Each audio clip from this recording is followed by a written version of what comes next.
This afternoon, President Obama again made it clear that combating climate change will be a top priority for the remainder of his time in office, even if Congress isn't going to do anything about it.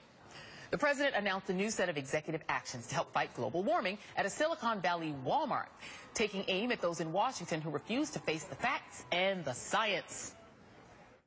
Unfortunately, inside of Washington, we've still got some climate deniers who shout loud, but they're wasting everybody's time on a settled debate. Climate change is a fact. The announcement follows the White House's release of a massive climate report spelling out the dangers of a warming planet. Stronger hurricanes, more floods, and even more heavy pollen days to bedevil allergy sufferers. The report combines the work of more than 300 experts in peer-reviewed analysis. One of the most vulnerable cities, according to the report, my old stomping ground of Miami, Florida, birthplace of Florida's junior Senator Marco Rubio, who this week, yet again, could not bring himself to accept the facts in the climate change report.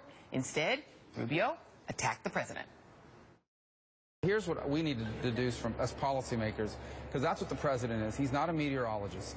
And here's what the president needs to be focused on, and that is he's proposing a certain set of policies that he would have to admit, if questioned, will do nothing. If, in fact, these scientists are right, and it's greenhouse gas emissions that are changing our climate.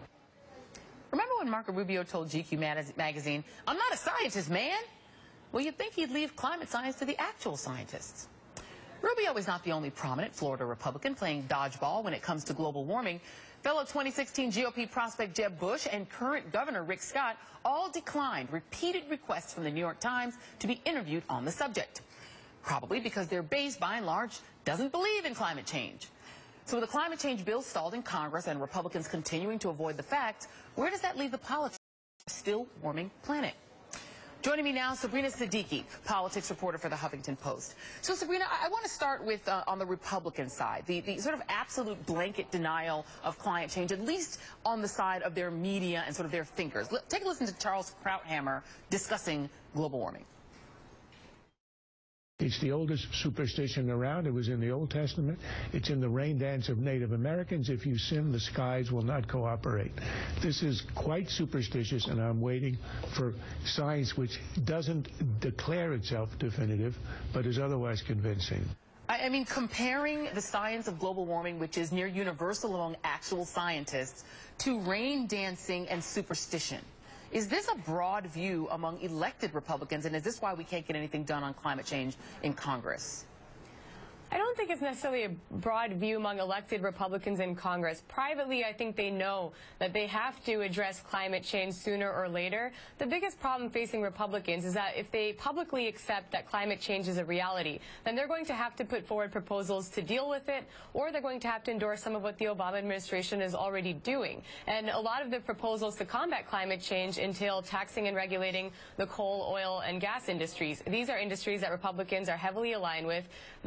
They're not only their biggest allies, but also some of their biggest donors. So they don't want to be at odds with groups like the Koch brothers. And then at the same time, there's a conservative base that you mentioned who simply believe that climate change is a myth, and they liken any energy efficiency standards to government overreach. And you know what? And what's interesting, as you said, that it isn't universal, because John Huntsman, who Republicans by and large don't listen to, but who is very smart and wise on some of these issues, this is what he had to say in a New York Times op-ed on Wednesday. He said, "Our approach as a party, Republicans, should be one of neither denial nor extremism. Science must guide sensible policy discussions that will lead to well-informed choices, which may mean considering unexpected alternatives."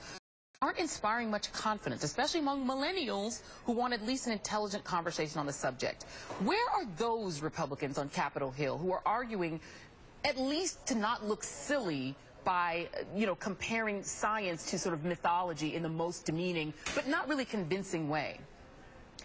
Well, I think that the reason they don't speak out is sort of a testament to the continued influence of the Tea Party and that conservative base that simply doesn't believe in climate change. I think the Tea Party is really driving the opposition to climate change among elected Republicans. And, it's interesting because they are currently debating an energy efficiency bill, in the Senate. It's the Shaheen-Portman bill that would create not mandatory standards, but voluntary standards for people to incorporate into their homes as well as commercial buildings. And Mitch McConnell and Harry Reid actually agree on this bill. A lot of Republicans support it, but what's happening is that there's a conservative faction of Republicans who want to see a vote on unrelated amendments that would actually do the opposite of deal with climate change. They would protect the coal industry, for example, by blocking new EPA regulations against the coal industry, as well as force the approval of the Keystone Pipeline, which also has some serious climate concerns that, of course, have been talked about. And it's interesting that you mentioned sort of the nexus between kind of the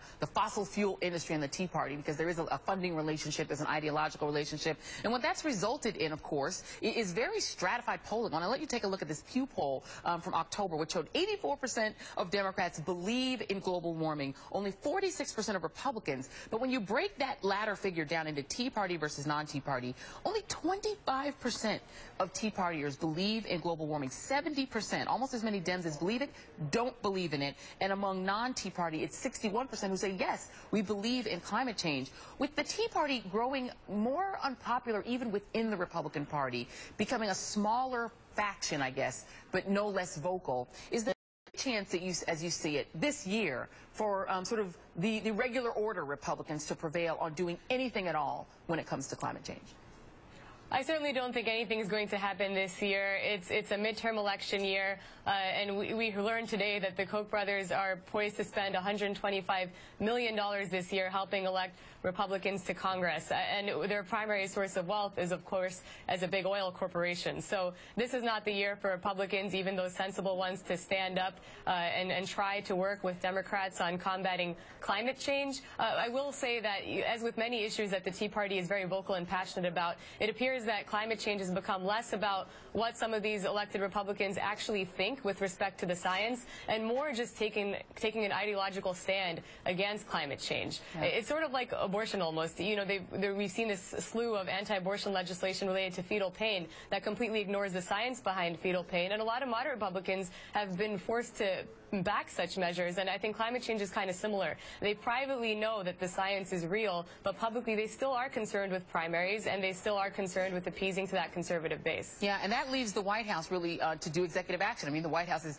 put back on the solar panels that were there during the Carter era, and you do have sort of executive action now emerging out of the Obama administration because, you know, should these natural disasters continue to happen and escalate because of global warming, they're the ones who have to deal with it. They've got to send FEMA to sometimes these very red states that don't even believe in the science behind what's happening to them. Absolutely. I think the Obama administration, for that reason, has designated this a year of action because they're just going to have to bypass Congress, at least in terms of taking a few incremental steps on energy efficiency. Like I said, the energy efficiency bill is the most non-controversial piece of legislation that we've seen in a while in the Senate, and yet it's about to be subject to Republican filibuster on Monday. There were going to be enough votes initially for it to clear a procedural hurdle, but because wants to force a vote to protect the coal industry as well as to force the approval of Keystone, he's apparently privately peeled off some of the Republican support for that bill. So it really seems like with the gridlock in Washington, the Obama administration has no choice but to take matters into their own hands. Yeah, they can't even get energy-efficient light bulbs. It's just ridiculous. Anyway, Sabrina Siddiqui from the Huffington Post, thank you very much for being here. Thanks for having me, Joy. All right, coming up, an up